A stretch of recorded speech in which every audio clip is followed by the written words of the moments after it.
Сайн байцгаана уу сонсогчдоо.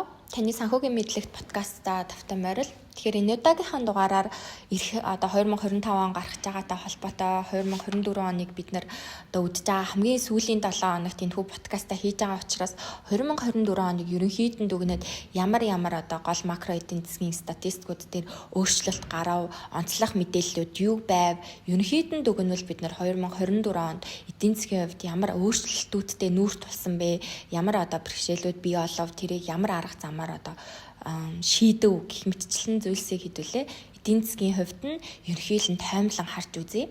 За мөн цаашлаад 2025 онд гадаад төдийгүй дотоодын эдийн засагт ямар өөрчлөлтүүд гарахаар хүлээгдэж байгаа вэ гэдэг талаар хэдүүлээ нэг дэлгэрэнгүй харж авч үзье. Тэгэхээр 2025 оныгоо бэлдээд голлох эдийн засгийн үзүүлэлтүүд ямар өөрчлөлтөө байх вэ гэдгийг энэхүү подкастаараа нэг ойлгоод авъя. Тэгэхээр 2024 он бол Монгол улсын хувьд их онцлог жил байлаа. За Монгол улс төдийгүй бусад улс орнууд ч гэсэн сонгуулийн жилтэй холбоотойгоор бас тодорхойгүй асуудлууд их байлаа. За тэгээд сонгуульд хэн сонгогдохтой холбоотойгоор макро эдийн засгийн маш олон үзүүлэлтүүд өөрчлөлттэй байна. За Монгол улсын хувьд харин түүхэндээ анх удаа 126 гишүүнтэй болсон холимог системээр сонгуул маань явагдлаа. За 126 гишүүнтэй болсны дараачаас ерөөсөө удалгүй хамтарсан засгийн газар удирдаад явна гэсэн шийдвэр гарлаа. Энэ ч гэсэн бол бас анх удаа бас болж байна. Тэгэхээр хамтарсан засгийн газар бий болсонтой холбоотойгоор эх 4 жилийнхаа төлөвлөгөөг улсын хурлаас танилцуулсан. Засгийн газараас танилцуулсан. Тэгэхээр үүнтэй холбоотойгоор хэдүүлээ мөн нэг товч 2024 оноо дүгнж үзнэ. За үүний өмнө харин юу ярих вэ гэхээр 12 дугаар сарын голлох онцлог мэдээллүүд юу байв? 12 дугаар сар нэг жил дуусгаж байгаатай холбоотойгоор маш олон мэдээллүүд бол гарсан. За яг ард иргэдтэй хамгийн ойр мэдээлэл нь юу вэ гэхээр хутаа цахилгааны асуудал айгу хурцаар тавигдлаа. За үүнтэй холбоотойгоор ерөнхийлөгч хүрэл сүх холбогдох албан тушаалтнуудыг бол дуудаж уулзлаа. За үүний дараа ерөнхий сайд, за хотын дарга гэх мэтчлэн хүмүүс энэ асуудалтай хутаа цахилгааны асуудалтай холбоотой ямар шийдлүүд байна, ямар зүйлсийг хийхээр зорж байгаа вэ гэдгээ танилцуулсан. За мөн уран гадаадын шууд хөрөнгө оруулалттай асуудлууд ч гэсэндээ улсын хурал дээр яригдлаа. За түүхэндээ түүхэндээ 2 дахь удаага бид нар хятадтай холбосон тэр төмөр замынхаа гүүрийг бол барих гэж байна. Үүнтэй холбоотой ч гэсэн улсын хурал дээр маш их хил ам дагуулсан зүйлсүүд бол боллоо. За үүнтэй холбоотойгоор 12 дугаар сар бол маш мэдээллээр бүр ингэж хахад цацсан сар байлаа. Тэгэхээр энэ талаар хэдүүлээ 24 оноо дүгнэхээс өмнө 12 дугаар сараа нэг дүгнчий. За үүний дараа 24 оноо нэг дүгнээд үзье гэж хэлэх гээд байна. Тэгэхээр 12 дугаар сарын нэг онцлог мэдээлэл нь төсөв дээр хориг тавигдсан. Ерөнхийлөгч хүрэлцэх болвол энэ төсвийг ерөөс ингэж алдагдaltaа баталж болохгүй. Дараа жил түүхийн эдийн үний илбэлцлээ шалтгаалаад хүлээгдэж байгаа орлого багаж болцсошгүй. Үүнтэй холбоотойгоор аль хэдийн алдагдaltaа баталчих юм бол буруу байна гэд хориг тавьсан. За үүний дараа жавхлан сайд сангийн сайд бол энэ хоригийг хүлээж аваад 12 сарын 10-ны дотор алдагдaltaгүй бохинд болгоод дахин шинжилсэн. За тэгээ 12 дугаар сарын 12-нд улсын хурлаас дахин алдагдaltaгүй болгосон төсвийг бол баталчихсан. Тэгэхээр ерөнхийлөгчийн хоригийн өмнө төсвийн зардал 25 онд 35.6 их 80 төгрөгт бол хүрэхээр байсан. За энэ маань өөрөө дотоодын нийт бүтээгдэхүүний 1.9% тэнцэх хэмжээний алдагдaltaа баталчихсан байсан төсөв гэсэн.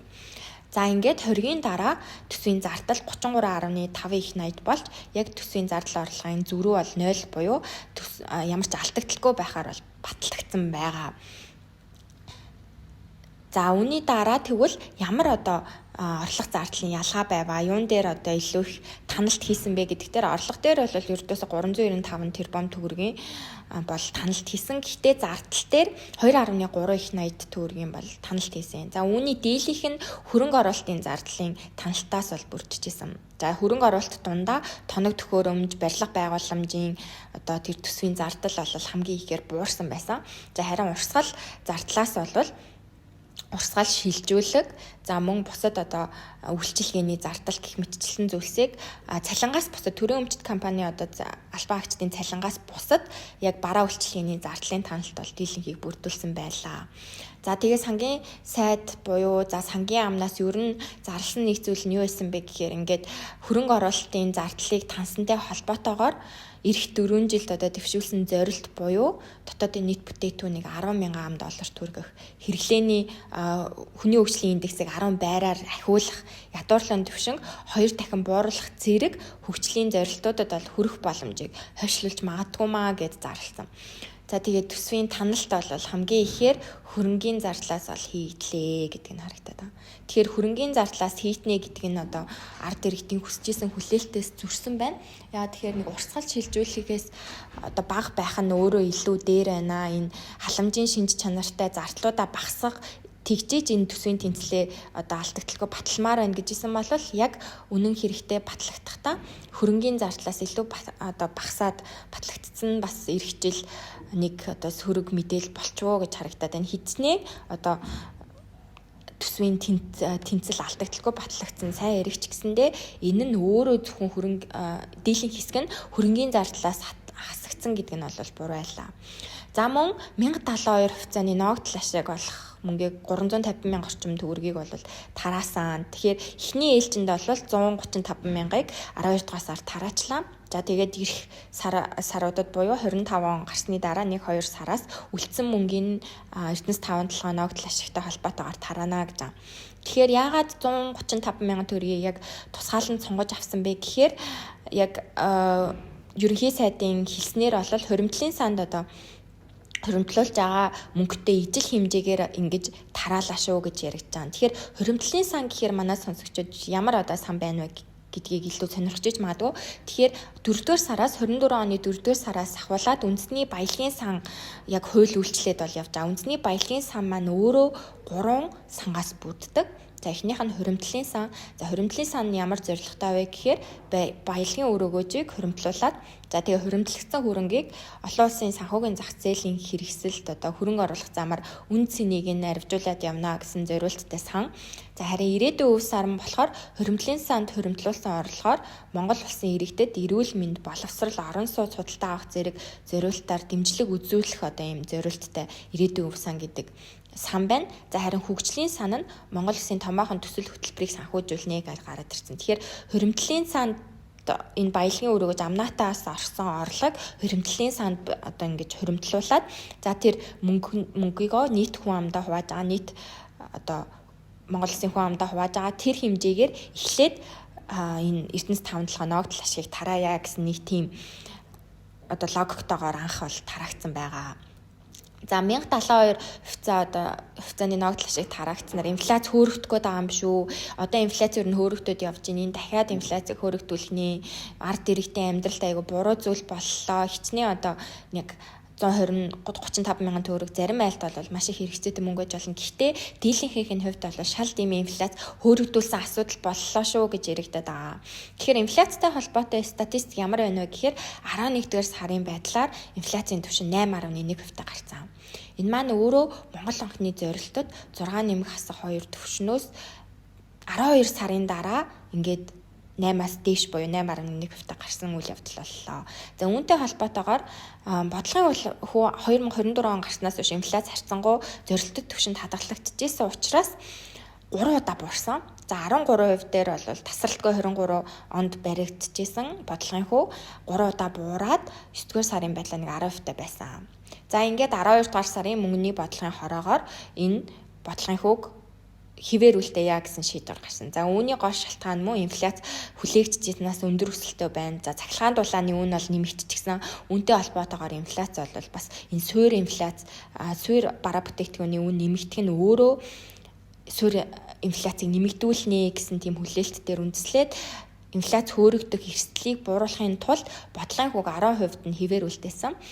За мөн цаашлаад валютын болон төгрөгийн заавал ойлгох нөөцийн хэмжээг нэг хувиар тус нэмэгдүүлсэн. Тэгэхээр Монгол банкны зүгээс он гарснаас хойш харьцангуй бас зөөлөн бодлого зөөллөд явж исэн бол одоо ингээд буцаагаад хатуу болгож байна. За нэгдүгээрт зээлийн өсөлт бол түүхэнд байгааг өндөр хэмжээнд хүрч байгаа нь инфляцийг ирэх саруудад одоо нэмэгдүүлэх эрсдлийг бий болгож байна. За мөн хоёрдугаар цахилгаан дулааны үн нэмэгдсэнтэй холбоотойгоор инфляц өндөр болох эрсдэлтэй байна.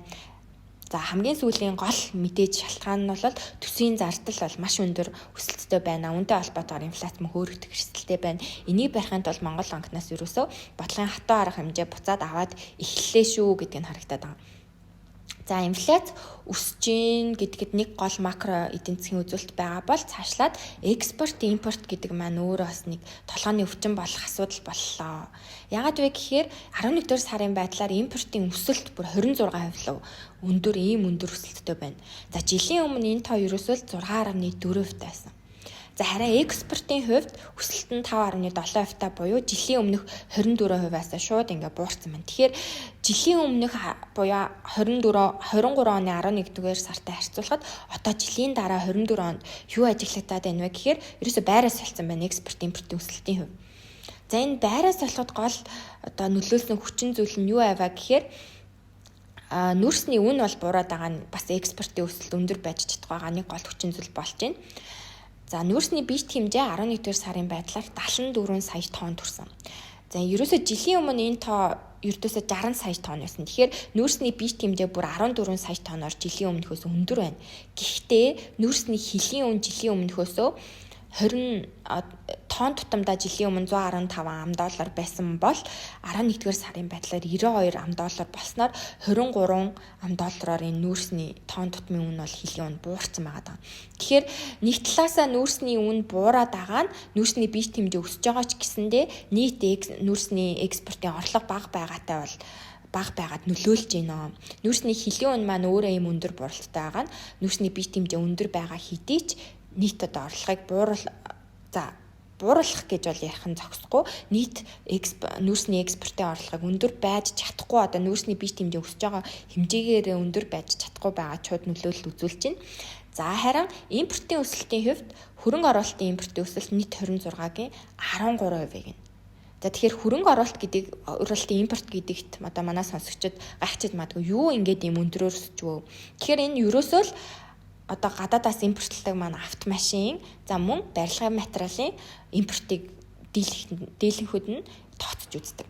Тэгэхээр эхний 11 сарын байдлаар нэг сонирхолтой статистик танилцуулбал 116 мянган суудлын автомашиныг импортлсон. Ердөөсөө 24 он гарлаа эхний 11 сарын байдлаар л гэхэд 116 мянган суудлын автомашин. Тэгэхээр нийт 23 онд энэ одоо импортлсон машин хэд байсан бэ гэхээр 74 мянга л байсан. Тэгэхээр бүр 40 гаруй мянган одоо суудлын автомашинаар энэ импортын хэмжээ өсөж байгаа нь хөрөнгө оруулалтын импортын өсөлт юм өндөр байгаа бас нэг гол шалтгаан болж байна. Тэгэхээр нэг сонирхолтой зүйл бид нэр ажиглаж болох нь юу вэ гэхээр Монгол улсын хувьд нэг одоо ард иргэдийнх нь зан төлөв жишээлбэл одоо илүү их орлого олох юм бол тэрийгэ машин болгож оруулж ирдэг юм а гэж одоо шууд тайлбарлаж болж байгаа. За ингээд экспортын өсөлт харьцангуйдаагаар импортын өсөлт юм өндөр байгаа нь өөрөө юунд одоо сөрөг нөлөөтэй юм бэ? Яагаад энийг илүү төлхөө яриад байгаа юм бэ гэхээр энэ маань шууд дотоод руу орж ирж байгаа валютын урсгалыг экспортын өсөлт бага байлах нь харин импортын өсөлт өндөр байх тусмаа гадаад руу гарч байгаа валютын урсгал ерөөсөө маш өндөр болдог. Тэгэхээр урсгал данс түүхэндээ 20 жилийн дараа одоо 20 орчим жилийн дараа анх удаа ашигтай гарлаа гэж 23 онд бид нэр зарлаад айгүй баяртай байсан.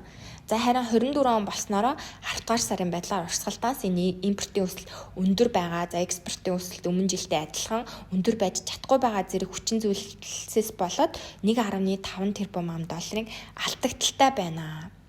Тэгэхээр урсгалтаас 1.5 тэрбум $ын алдагдaltaй байгаа нь төлбөрийн тэнцлийн бас алдагдлыг нэмэгдүүлээд байна. За төлбөрийн тэнцэл 23 он одоо жилийн эцэст 23 оны жилийн эцэст 1.5 тэрбум $ын ашигтай байсан бол одоо 10 сарын дараа 257 сая $ын алдагдaltaй байна. Тэгэхээр төлбөрийн тэнцэл ингээ алдагдaltaй байгаа гэдэг маань өөрөө валютын нөөцийг багасгаж идэг нэг хүчин зүйлээ.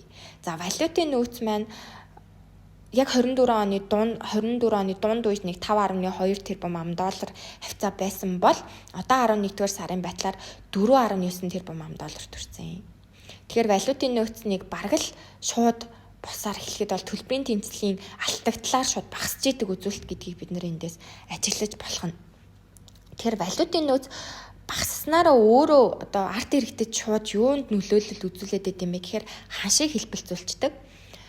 ханш яг 24 оны 11-р сар 23 оны 11-р сард буюу жилийн өмнө 3432 за 33 төгрөгтэй байсан. За одоо харин 11-р сарын байдлаар 3419 төгрөг байна. За гэхдээ яг энэ тоонуудыг харах юм бол гарцсангуй валютын ханш гайгүй байгаа юм шүү гэж бол бодогдоход байж магадгүй. Гэхдээ 11-р сарын эцсийн байдлаар 3418 та байгаа. Харин 10-р сарын байдлаар ямар байсан бэ гэхээр төлбөрийн тэнцэл яг 257 сая $, алдагдaltaй гарсан үед энэ тоо төгрөгийн ханш бол бууралт өндөртэй буюу төгрөгийн ханш сулралт өндөртэй буюу яг 10-р сарын эцсийн байдлаар төгрөгийн ханшийн мэдээлэл $1 төгрөг 3380 руу бууцсан байсан. За тэгээ 3380 байжгаад буцаад яасан байх нь өсөөд 3417 болоод байна гэж.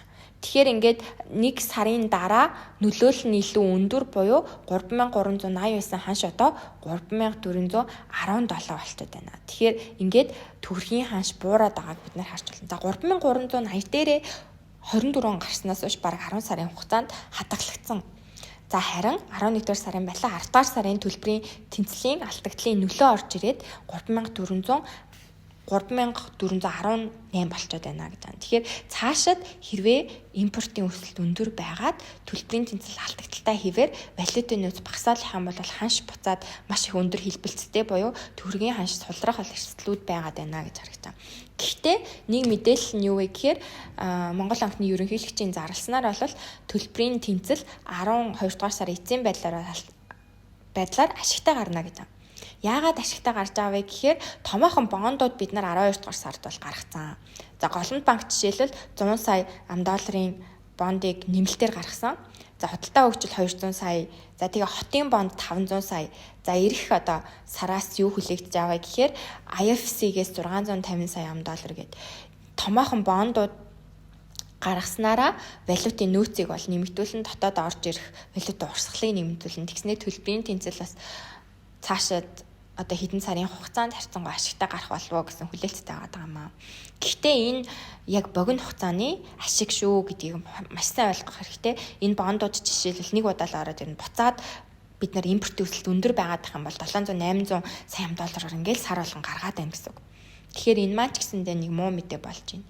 За улсын хурал дээр яригдаад байгаа том мэдээллүүд юу байна вэ гэхээр 12 дугаар сард хил дамсан төмөр замыг 16 жилийн дараа дахиад энэ асуудлыг ярилцаад холболтны ажил бол хийх гээд байна. Хятад талаас зөвшөөрсөн, Монгол талаас ч гэсэн зөвшөөрсөн. За хятад талаас хариуцж байгаа компани Energy China гээд за Монгол талаас Эрдэнэс тавталгаа хариуцаад энэ хил холболтын ажил хил холболтын төмөр зам тавих за мөн тэрнээс нүүрсээ илүү хурдан хугацаанд бага тээврийн зардалтайгаар экспортлох боломжийг бүрдүүлье, тэр гүүрийг тавья гэж яриад байгаа.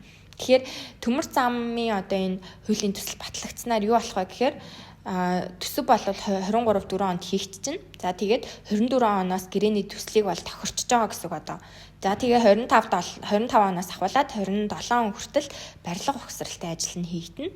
За 27 оноос ашиглалтанд орно гэж яригдаад байна.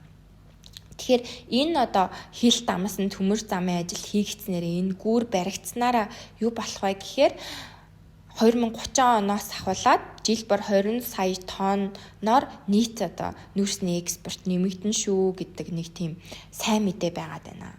Тэгэхээр энэ хил холболтын энэ бомбыг холбох гашуун сухад ганц бонд жишээлбэл эхний ээлжинд гашуун сухад ганц мод энэ хил дамсан төмөр замын ажлыг бол эхлүүлэхээр байгаа. Гэхдээ дараагийн ээлжинд шивээ өрн сэхээ за мөн бичигт 100 хатавч за тэгээд ханг мандал гэх мэтчлэн томоохон төслүүд энэ хил холболтын ажлууд бол дараалалаараа хийгдээд явчихна. Тэгэхээр энэ маань ч гэсэн Монгол улсын эдийн засагт ирэх жилүүдэд маш том ашигтай нэг сайн мэдээ болох гээд байна гэдэг нь харагдаж байгаа. За цаашлаад холбогдох 12 дугаар сарын гол мэдээлэл юу байсан бэ гэхээр утаа цахилгааны асуудал байлаа. За чагсаал бол болсон, утаатай холбоотой чагсаал болж ийн. За манай арт иргэд гэсэн сайн мэдж байгаа цахилгааны асуудал бол маш хурцаар тавигдж байна. Энэ тентгүү тог хязгаарлалтын асуудал байна.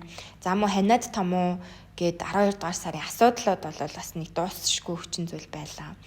За энэ утааны асуудалтай холбоотой яг юу зарласан бэ гэхээр хотын дарга гэр хорооллын айл өрхүүдийн чанаргүй зуухыг эхний ээлжинд солино. За тэгээд сайжруулсан түлшний ялаг олон улсад бол шилжүүлнэ. За тэгээ нүүрсэнг яндангуу автомашиг нэг журамлан агаарын бохирдлыг бууруулах үндэсний хороог сэргээн байгуулах гэх мэтчлэн ажлуудыг бол дуртаад байгаа.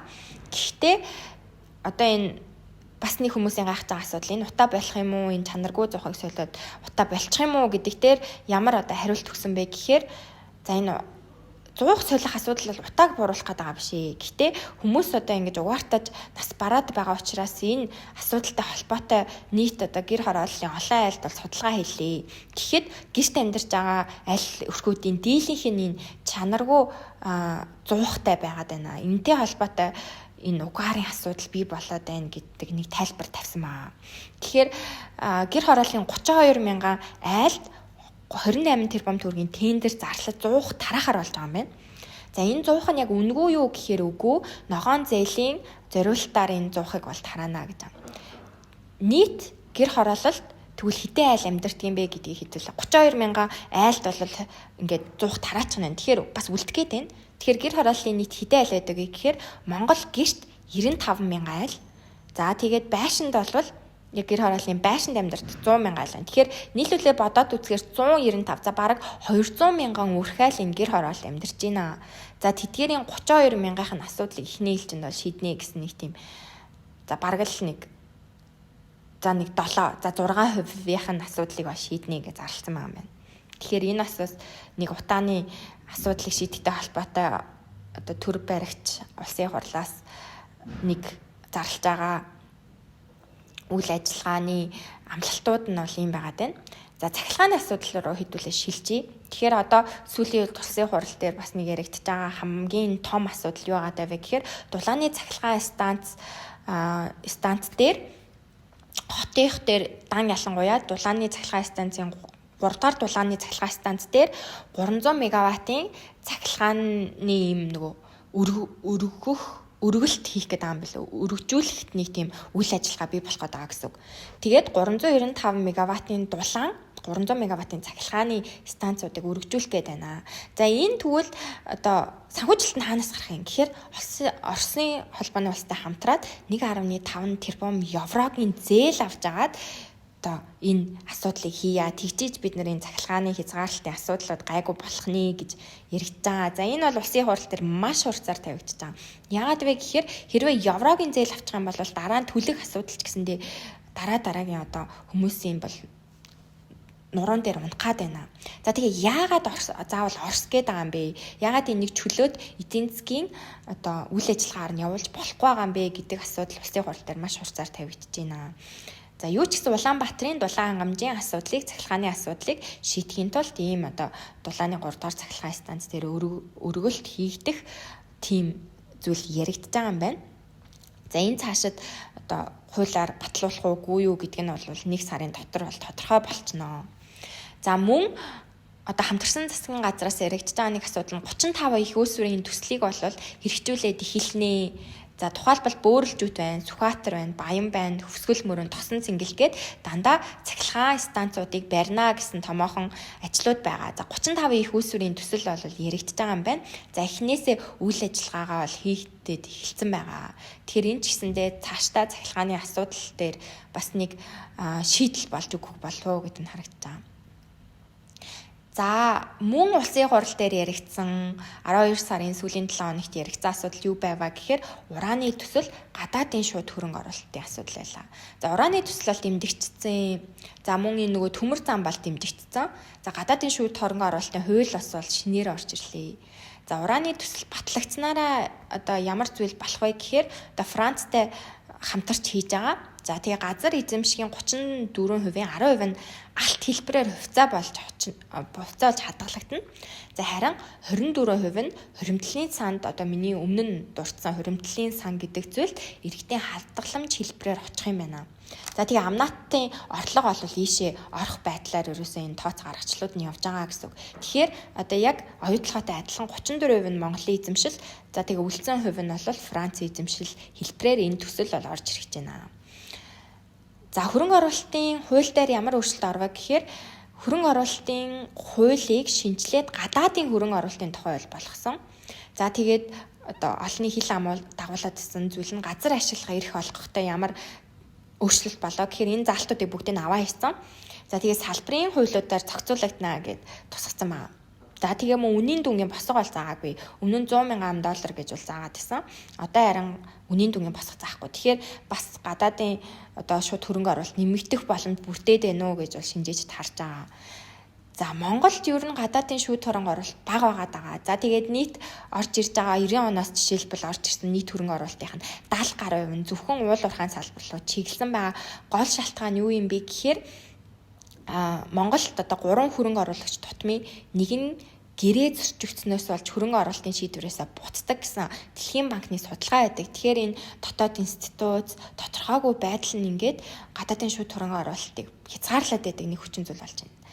За тэгээ хөрөнгө оруулалтын хууль нь өөрөө 11 жилийн хугацаанд бүр 15 удаа нэмэлт өөрчлөлт орсон. Тэгэхээр ийм тогтворгүй улсад одоо би жишээлбэл гадаадын шууд хөрөнгө оруулагч байлаа гэж бодоход хичнээн өндөр өгөөж амлаж байгаа ч гэсэндээ орж ирээд одоо хөрөнгө оруулалт хийлээ гэж бодоход тэр нь эрсдэлтэй учраас хөрөнгө оруулах одоо тэр хүсэл сонирхол нь багасаад идэх юм байна.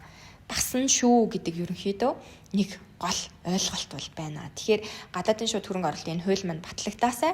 За тэгээ батлагдахдаа маш удаан хугацаагаар ямар нэг нэмэлт өөрчлөлт оруулахгүй шүү гэдгээр уг нь батлагдвал хөрөнгө оруулалтын орчинч гэсэндээ айгу эерэг нэг нөлөө үзүүлэх боломж бий болох гээд байна. За ингээ хэдүүлээ 2024 оныг ерөнхийд нь дүгнэе. Тэгэхээр 24 онд ямар одоо ямар зүйлийг бид нэр туулав, эдийн засгийн гол одоо өөрчлөлтүүд юу байваа. За он эхлээл цалин өссөн.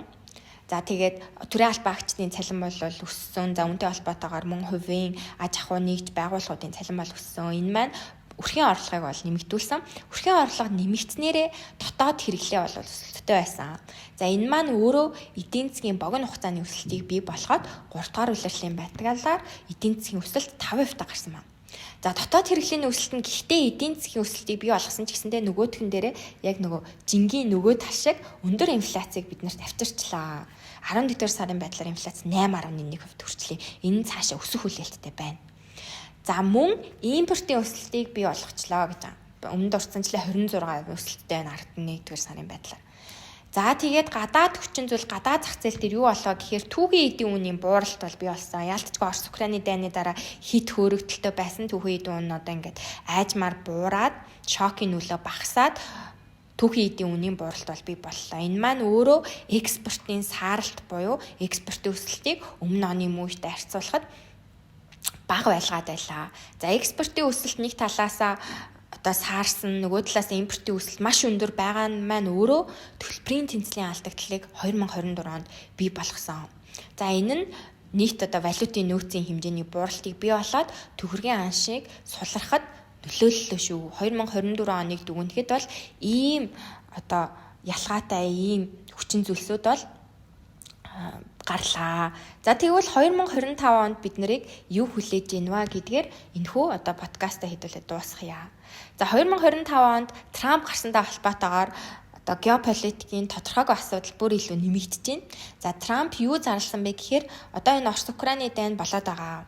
За Трампын зүгээс хэрвээ би ерөнхийлөгч болох юм бол Украинд одоо явуулж байгаа тэр дэмжлэгээ бол бууруулнаа гэж бол ярьсан. За НАТО дээр ч гэсэндээ хэрвээ бусад улсын орнууд ингээд тэр өгж байгаа НАТОд өгж байгаа хөрөнгө оруулалтаа нэмэгдүүлэхгүй болвол Америкийн нэгдсэн улсын одоо хөрөнгө оруулж байгаа мөнгөө бол татнаа гэж зарласан. Тэгэхээр энэ ч гэсэндээ цаашид одоо энэ Орос Украины дайн удаан үргэлжлүүлэхгүй болвоо гэсэн бол хүлээлтийг бий болгож байгаа. За мөн бусад одоо улсуудын дайнууд бол харьцангуй бас тогтворчоод ирэх болов гэд нь харагдаж байгаа. Израиль Хамасын дайн байна. За тэгээд хойд Солонгосын дайн. За мөн Хятад болон Тайваны дайнууд бол ерөнхийдөө харьцангуй бас нэг ингээд тогтворчоод 2024 онд харьцуулбал 2025 онд тэгэхээр дайны нөхцөл байдлууд гайгүй болох нэ. Гэхдээ энэ ч гэсэндээ тодорхойгүй байдал бол мөн байгаа шүү гэдгийг бол хардуулж байгаа. За цаашлаад нүүрсний үн харьцангуй хүлээлтээс доогуур байна гэсэн гэж бол үзэж байгаа 25 онд. За яагаад вэ гэхээр Трамп хэрвээ гарах юм бол Америкийн нэгдсэн улс бусад улсуудын импорт дээр ядаж 10% импортын тэр тарифыг бол ногдуулна. Харин Хятад улс дээр 60% тариф бий болгоно гэлцсэн маа. Тэгэхээр Монгол улсын хувьд бол Хятад улсын эдийн засгийн нөхцөл байдал бол маш чухал. Тэгэхээр Хятадын экспорт буурна гэсэн үг. Хэрвээ Америкийн нэгдсэн улс Хятад хоёр хоорондоо худалдааны түнш болсоо тэгэхээр Америкийн нэгдсэн улсаас импортынхаа тэр тарифыг нэмэгдүүлчих юм бол Хятад улсаас экспорт бол багасна. Тэгэхээр Хятадын экспорт багасна гэдэг нь өөрөө нүүрс төдийгүй бусад түүхийн эдийн үн олон улсын зах зээл дээр багаснаа гэдэг нэг тохио болж байгаа. За Хятадын экспортоо багасгаснаар нүүрс авах импорт нь бол багасна. Импортын эрэлт багасна. Тэгэхээр Монгол улсаас импортлох хэмжээ ч гэсэн экспортлох хэмжээ ч гэсэндээ тэр хэмжээгээр багасах боломжтой гэдгийг гэж бол үзэж байгаа. Тэгэхээр энэ маань нэг сөрөг мэдээ болж байна. За Хятад руу ерөнхийдөө олон улсын шинжээчдийн үзэж байгаагаар Монгол улсын за сангийн амнаас мэдээлснээр бол 83 сая тонн нүүрсийг бол экспортлно 2025 онд гэж бол яригдж байгаа. Гэхдээ 2026 оноос 100 сая тонн нүүрсийг бол экспортлно гэж яригддаг. Гэхдээ энэ тоонууд бол энэ Трамп гарснараа Хятадын экспорт багаснараа нүүрсний импортын эрэлт багаснараа ерөнхийдөө энэ тоо хэлбэлцэл өндөртэй байж болно. За мөн Оросын албаны улс Хятад руу бол нүүрсээ экспортлоод эхэлчих гэсэн. Аль үжээ том гэрээнүүд байгуулсан. За Австралич гэсэндээ Хятад Австралийн хооронд болоод ирсэн худалдааны шууд бас дайн болвол зогсдоо. Тэгэхээр мөн Австрал руу ч гэсэндээ Австралиас ч гэсэндээ Хятад руу экспортлох нүүрсний экспорт нэмэгдэх магадлалтай. Энэ нь харин зах зээл дээр нийтийн нүүрсний зах зээл дээр бол өрсөлдөөнийг ширөөсүүлэх. За ингэснээрээ нүүрсний үн бол хүлээлтээс илүү их буурах тийм нөлөө үзүүлэх юм. Тэгэхээр 2025 онд бол яг бидний төсвийн орлого дээр хүлээлт хийсэн шиг тийм өндөр нүүрсний үнэтэй байх уу гэдэг бол мөн асуудалтай байна. За мөн 100 сая тонныг жишээлбэл бид нар Хятад руу экспортлж чадах юм уу ирэх жилээ 2026 оноос за 2025-аас 83 сая тонныг экспортлж чадах юм уу гэвэл бас мөн нэг асуултын тэмдэг бий болгосон зүйл байна. За мега төслүүд бол ирэх жил хэрэгжээд эхэлнэ гэж яригдж байгаа. 600 гаруй төслөөс 350 нь 2025 онд бол хэрэгжиж эхэлнэ. Гэхдээ энэ олон төслийг хэрэгжүүлэх тийм ажиллах хүч бидэнд байгаа юу гэвэл байхгүй байгаа юм. За ажиллах хүчний хомсдол гэж хүний нөөцүүд за тэгээд мөн аж ахуй нэгж байгууллагууд ер нь бизнес эрхэлж байгаа хүмүүс бол бүгдээрээ мэдж байгаа. Ажиллах хүчний хомсдол Монгол улс орцсон. За энэ ажиллах хүчний хомсдол гадаад руу яваад байгаа хүмүүсээс бол ерөөс болоогүй. Яасан бэ гэхээр яг төрөлт бага байсан үе эхлээд байна. Төрөлт бага байсан үеийн хүүхдүүд ажиллах хүчин дээр орж ирж байгаа. Тэгэхээр тэр төрөлт бага байсан нэг 10 жилийн хугацаа бол ерөөсөө ажиллах хүчин дээр хомсдол бий болгоод 2028 он хүртэл 2030 он хүртэл ерөнхийдөө ажлын байрны хомсдол, ажиллах хүчний хомсдол үргэлжилнэ гэсэн нэг тийм хүлээлттэй байна. Тэгэхээр энэ маань ч гэсэндээ мега дийлэнх төслүүд хэрэгжихгүй байх нэг хүчин зүйлийг бүртгүүлж байна. За харин энэ хамтарсан засгийн газар 14 мега төслийг бол ялтчгүй зарлцсан учраас энэ 14 мега төсөл бол хэрэгжинэ гэж 2025 оноос хэрэгжээд эхэлнэ гэж бол хүлээгдэж байгаа. Тэгэхээр энэ ч гэсэн нэг талаас сайн мэдээ нөгөө талаас нийт 600 гаруй төсөл дээр ажиллах хүчний дутагдал бий болж байгаа учраас хэрэгжгүй байх магадлал өндөр байгаа нь нэг мөн мэдээ байна. За ерөнхий эдийн засгийг тэгвэл хэдүүлээ нэг хараад үзэх юм бол 2025 онд төсвийн зардал 3 их 80-аар нэмэгдээд 35 33 их 80 болчихлоо. За ерөнхийлөгчийн 20-ны дараа ерөнхийдөө 5 байсан 3 болсон. Тэгээ 33 их 80 руу хүрчлээ. Энэ маань өөрөө инфляцийг бол хөөрөгдүүлнэ. Ердөөсөө 5 жилийн өмнө бидний төсвийн зардал 10 их 80 дээр хэлбэлцдэг гэсэн. За одоо 30 их 80, 33 их 80 гэдээ ярьж байна. Энэ чинь өөрөө инфляцийг бол хөөрөгдүүлнэ 25 онд. За 25 онд инфляц хөөрөгдчихлөө. За энэ импорт бол бас өсөлттэй хിവэр үргэлжлэх ах гэсэн хүлээлттэй байгаа юм. Тэгэхээр энэ маань гадаад валютын албан нөөцийг багасгаад төгрөгийн ханш сулрах баха. 24 онд бол харьцангуй тогтвортой авсан. 25 оноос төгрөгийн ханш сулрах шүү гэсэн нэг хүлээлтийг бий болгож байна. За мөн 25 онд нэг хүлээлгэж байгаа зүйл нь юу вэ гэхээр маш их зээл гаргасан. Бүр 8 их 80-ийн зээл гаргачлаа гэж ярихтай та. За тэгээд 25 оны эдийн засгийн нөхцөл байдал бол хичнээн одоо эдийн засгийн өсөлт харьцангуй өндөр хүлээлгэж байгаа ч гэсэндээ энэ нөхцөл байдал 25 оны эцэс рүү ер нь мод шүү. За энэ маань өөрөө энэ их гаргацсан зээлийн эрсдлийг нэмэгдүүлнэ. Тэгэхээр банкны салбарт дан ялангуяа зээлийн чанаргүй зээл бол нэмэгдэхэд байна. Чанаргүй зээл нэмэгдэх учраас ер нь төв банкнаас ч гэсэндээ банкудаас ч гэсэндээ нийт одоо энэ хэрэглээний зээлийг хязгаарлах баха 25 оноос. За ингээд эдгээр одоо хүчин зүйл дээр үндэслээд тэгвэл 25 онд ер нь эдийн засгийн гол макро эдийн засгийн үзүүлэлтүүд ямар байх талаар хэдүүлээ нэг товч хараад үзье. Тэгэхээр 2025 оны эцэст одоо Азийн хөгжлийн банк, Дэлхийн банк, олон улсын валютын сан бусад томоохон байгууллагуудын дундаж хүлээлтээр эдийн засгийн өсөлт 6.7% байх болов гэж хүлээгдэж байгаа. Гэтэ энэ тоо ерөнхийдөө буурнаа. 6 л ер нь буурах гэж харагдаа. За харин инфляцийн түвшин 25 оны эцэс 8% байна. За энэ тоо харин өсөх болов гэж хүлээгдэж байгаа. 8-аас 9% руу ер нь хэлбэлцэх хаа инфляц. За ингээд бодлогын хүү 10% байгаа. За тэгэхээр 10% нь эх жилийн эцэс хүртэл ер нь үргэлжилнэ. Энэ нэмэгдэж ч магадгүй харин буурах хүлээлт бол ерөөсөй байхгүй байна. Тэр орон зайн чалга байна. За тэгээд эдийн засгийн өсөлт ер нь ийм өндөр. За ерөнхийдөө 6%, 5% гэдэг чинь маш өндөр эдийн засгийн өсөлтийн хүлээлт. Тэгэхээр энэ өндөр эдийн засгийн өсөлт одоо юунаас бий болох вэ гэхээр сангийн амнаас хүлээж байгаа нь бол нөөцний экспорт 25 онд 83 сая тонн хүрнэ. Харин үн бол 105-аас 115 ам доллар хэлбэлцэх байхаа гэж байна. Гэхдээ яг одоо байдагт байдал дээр нөөцний үн 92 ам доллар байна. За тэгээ Дэлхийн банкны эдийн засагт одоо Монгол хэлийг хариуцсан эдийн засагч юу гэж байгаа гэхээр нөөцний үн 10-аас 15%-аар буурна гэд тэр эдийн засагч хэлсэн байна. Тэгэхээр одоо 92-аас илүү буураад 80 болох юм шүү. 70 руу буух юм шүү. Тэгэхээр одоо энэ эдийн засгийн өсөлт яг үнэн байж чадах уу гэдэг нь бас мөн нэг асуудалтай зүйл болж байна. За нөөцний бие хэмжээ бол 83 сая тоннд бол хүрчих байх. За ингээд дэлхийн эдийн засгийн өсөлт 2025 онд олон улсын валютын сангийн үтснээр 3.3%-тай, хятадын эдийн засгийн өсөлт 4.5%-тай буюу ер нь нэг сөрөг ерөөсөө өөдрөг биш хүлээлттэй байгаа нь харагдаж байна. За тэгээд нөөцний үн харин нийт одоо дэлхийн эдийн засгийн нөөцний 105 ам доллар. За тэгээд зэсийн үн харин 9450 руу 50-тай байхаар нэг хүлээлттэй байна. Тэгэхээр яг урьдч нөхцөл буюу одоо энэ сангийн амны хүлээлтэд хүрснээр манай эдийн засгийн өсөлт эргэжил 6.7% руу бол хүрнэ. Гэтэ хэрвээ энэс бага байх юм бол 5-аас 5 руу буугараад ирнэ. 5-аас 6-гийн хооронд ерөнхийдөө байна. Яг бодит хүлээлтийг харах юм бол миний өмнө дурдсанчлан 25 оны эдийн засаг нэг 5-аас 6% хооронд хэлбэлцэх болов гэж харагдаж байна. За энд хүрээд таны санхүүгийн мэдлэгт подкастын маань энэхүү дугаар өндөрлөж байна. Энэ хүртэл сонссон сонсогчдоо баярлалаа. Баяртай.